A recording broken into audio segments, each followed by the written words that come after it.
आम चुनाव में विपक्षी एकता भले ही मजबूत नहीं दिख रही, लेकिन चुनाव परिणामों के बाद विपक्ष एक बार फिर से एक होगा, इसके संकेत अभी से मिलने लगे हैं।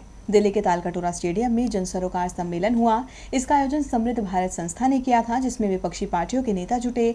सम्मेलन में यूपीए की अध्यक्ष सोनिया गांधी ने मोदी सरकार पर गंभीर आरोप लगाए, जिसके बाद राजनीति गरमाना तय है।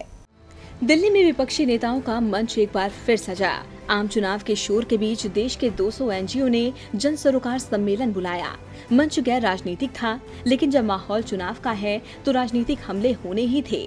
कार्यक्रम में यूपीए के अध्यक्ष सोनिया गांधी ने केंद्र की सरकार पर सबसे करारा प्रहार किया। सोनिया ने कहा कि कुछ साल पहले हम सोच भी नहीं सकते थे कि हमें ऐसे हालात में एकत्र होना पड़ेगा। आज हमें देशभक्ति की नई परिभाषा सिखाई जा रही है। विविधता को अस्वीकार करने वालों को देशभक्त बताया जा रहा है, जबकि धर्म और विचारधारा के आधार पर अपने ही नागरिकों से भेदभाव को उचित ठहराया जा रहा है। हमसे उम्मीद की जा रही है कि खान पान, पहनावे, भाषा और अभिव्यक्ति की आजादी के मामले में कुछ लोगों की मनमानी हम बर्दाश्त करें। सोनिया गांधी ने कहा कि वर्तमान सरकार असहमति का सम्मान करने को राजी नहीं। जब अपनी आस्था पर टिके रहने की वजह से लोगों पर हमले होते हैं तो सरकार क्या करती है? सरकार अपना मुंह फेर लेती है। कानून का राज लागू करने का अपना बुनियादी फर्ज पूरा करने को सरकार तैयार नहीं।